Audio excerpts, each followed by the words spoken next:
Bonjour, bienvenue. Comment vas-tu? Bien, j'espère, hein?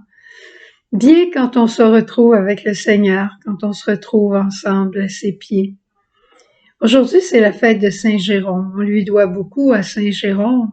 C'est lui qui a fait la traduction de la Bible qu'on appelle la Vulgate en langue populaire. Et c'est ce qui nous permet de comprendre la parole de Dieu. La parole de Dieu est vraiment à l'heure d'aujourd'hui. Elle est vraiment actuelle. Écoute ça, ça va te faire penser à ce qu'on entend aux nouvelles à tous les jours de ce temps-ci. La moisson est abondante et peu nombreux sont les ouvriers. Priez donc le maître de la moisson d'envoyer des ouvriers à sa vigne. Eh bien, il y a aussi une pénurie d'ouvriers à la moisson, à la vigne du Seigneur. C'est incroyable, hein? Et pourtant, nous avons été choisis par notre baptême. Et pourtant, nous avons été choisis pour aller porter la paix. C'est la première chose que Jésus dit aux disciples aujourd'hui. Allez porter la paix dans les maisons où vous entrerez. Allez porter la paix en mon nom. Et c'est ça qui est important et c'est sur ça aujourd'hui que j'aimerais revenir un peu. Allez au nom du Seigneur. Je connais quelqu'un, on va l'appeler Joseph. Je pourrais l'appeler le quêteux aussi. C'est un homme très timide, mais qui passe par toute la paroisse pour ramasser de l'argent pour la paroisse, justement, pour le diocèse. Mais quand il va au nom de Dieu, quand il va au nom de la paroisse, il a une grande audace. Mais pour lui, il ne demanderait pas 5 sous à personne. Mais pour la paroisse, pour le bon Dieu, une audace extraordinaire.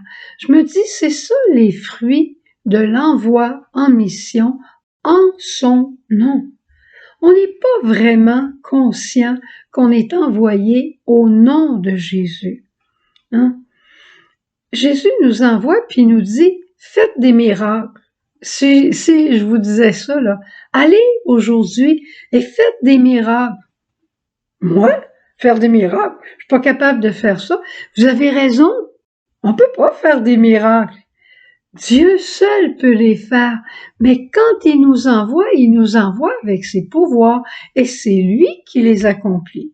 Avez-vous déjà vu un pinceau se tourner vers le peintre et lui dire « Est-ce que tu remarques le chef-d'œuvre que j'ai fait ?» Ou bien avez-vous déjà rencontré un haut-parleur, un radio qui dit à son assemblée « Écoutez ma belle voix ». Il se prendrait pour le chanteur. Nous sommes, comme je vous disais il y a quelques jours, des ostensoirs. Des ostensoirs qui portons dans des vases très fragiles la présence même du Christ avec sa puissance. C'est ça que nous sommes. Évidemment, il y a des dangers. Le danger de dire « oh, ça c'est pas pour moi, c'est trop grand pour moi ».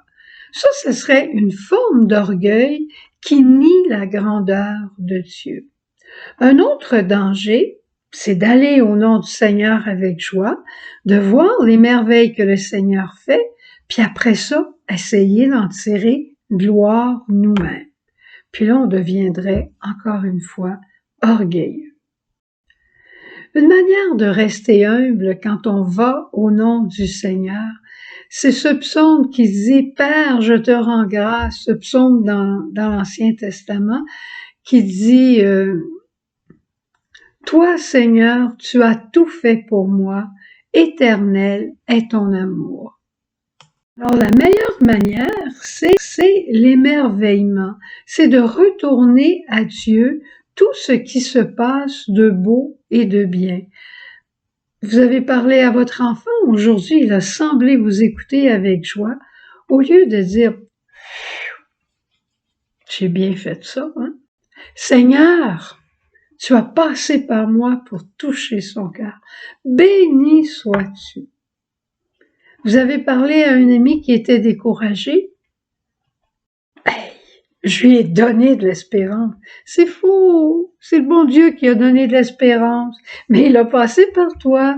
Alors réjouis-toi. Seigneur, tu t'es servi de moi. J'ai été ton pinceau préféré aujourd'hui. Sainte Thérèse de l'Enfant Jésus, aujourd'hui, c'est le jour de l'anniversaire de son décès. Demain, ce sera sa fête. Sainte Thérèse, elle disait, moi j'aimerais être simplement une petite balle de laine avec laquelle l'enfant Jésus s'amuse tant qu'il veut. Quand il veut, il la prend. Quand il la veut pas, il la met de côté. Le Seigneur se sert de toi, béni sois-tu. Béni sois-tu, Seigneur. Alors aujourd'hui, avant d'appeler un ami, demande au Seigneur, Seigneur, je vais le faire en ton nom. Passe devant moi. Et que notre téléphone, qu'on voulait peut-être un peu de placotage, que notre téléphone soit sous ton regard et qu'il porte du fruit. Tu vas voir qu'est-ce qui va se passer. Tu as besoin d'aller voir un malade? Vas-y au nom du Seigneur. Jésus t'envoie avec ses pouvoirs. Allez visiter les malades, allez ressusciter les morts, ressuscite son espérance, ressuscite son goût du ciel. On a tellement peur de la mort. Mais quand quelqu'un vient nous parler du ciel avec bonté et avec amour, ça nous redonne l'espérance, ça nous redonne la joie, simplement. Ça ne veut pas dire que ça va guérir notre maladie, mais ça peut guérir notre âme qui est triste. Alors tu vois, tout ce que tu fais aujourd'hui, fais-le au nom du Seigneur. Et quand tu verras des beaux fruits, alors offre-les au Seigneur en action de grâce. Bonne journée, bon miracle. N'oublie pas, tu es envoyé et le Seigneur t'a choisi parce que la moisson est abondante et il manque des ouvriers. Pénurie de main-d'œuvre de la part du Seigneur. Qu'est-ce que tu dirais? Et le salaire est très bon. C'est un salaire éternel qui nous sera donné. Bonne journée. Au revoir.